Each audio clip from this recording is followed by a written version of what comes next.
Hai semua, Assalamualaikum dan salam sejahtera. Selamat bertemu kembali dengan Kak Saba dalam Seni Saba. Okey, hari ni Kak Saba nak melukis kilang pensil pertama di dunia yang terletak di Jerman, iaitu bangunan Kilang Staedtler. Korang mesti kenal kan dengan jenama warna lunar yang legend kan? Yang sentiasa mengekalkan kualiti dalam produk diorang. Okey, sambil tu Kak Saba nak bercerita sedikit berkaitan dengan Staedtler ni. Staedtler ialah sebuah syarikat instrumen penulisan Jerman. Ia juga pengilang dan pembekal alat tulis lukisan, artis dan teknik kejuruteraan. Diasaskan oleh J.S. Staedtler pada tahun 1835. Staedtler ialah pengeluar terbesar Eropah bagi pensel kayu, pena OHP, pensel mekanikal, pemadam dan tanah liat. Staedtler beribu pejabat di Nuremburg, Jerman.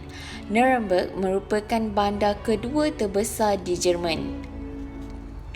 Pensel pertama dibuat pada tahun 1662 oleh Friedrich Staedtler. Pada tahun 1683, Staedtler dinamakan pembuat pensel pertama di dunia. Selepas revolusi perindustrian, generasi ketiga keluarga Staedtler, Johann Sebastian Staedtler, meneruskan kerja-kerja nenek moyangnya dengan mendirikan kilang pensel pertama dunia yang terletak di bandar Nuremburg, Jerman pada tahun 1835 serta menjadikan pensel warna pertama di dunia pada tahun 1834. Sehinggalah sekarang, Staedtler telah mempunyai 20 anak syarikat global dan 7 kemudahan pengilangan. Pada tahun 1840, J.S. Staedtler mengambil bahagian dalam setiap pameran besar dan selalu bangga memamerkan produk-produknya yang inovatif. Pada tahun 1866, penjualan Staedtler semakin meluas ke beberapa negara besar termasuk Austria, Perancis, Inggeris, Italia, Rusia, Amerika dan Timur. Pada tahun 1870, Staedtler mampu menghasilkan lebih dari 2 juta pensel yang dihasilkan di seluruh dunia. Pada tahun 1988, ibu pejabat syarikat itu dipindahkan dari daerah Nuremberg, St. Johannes ke tempat yang baru iaitu di pinggir utara bandar. Kawasan ini selesa melintasi jalan tol dengan akses mudah merupakan faktor ideal untuk menjamin perkembangan syarikat yang lebih jauh. Hasilnya, sebuah kompleks bangunan moden yang baru dibangun di lokasi seluas 47,000 meter persegi di Nuremberg, Neuenhof dengan jumlah pelaburan sekitar $130 juta.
Ini dapat bagi manfaat, info yang menarik dan juga teknik yang berguna untuk semua.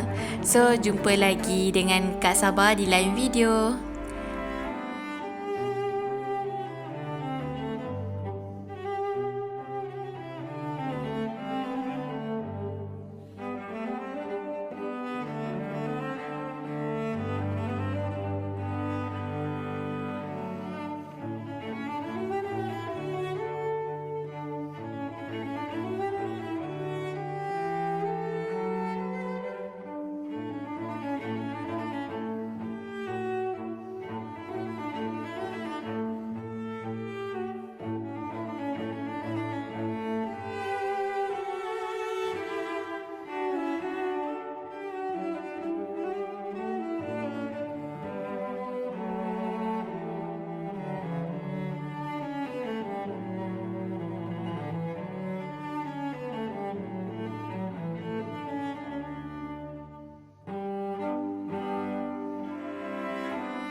Jangan lupa subscribe Seni Saba.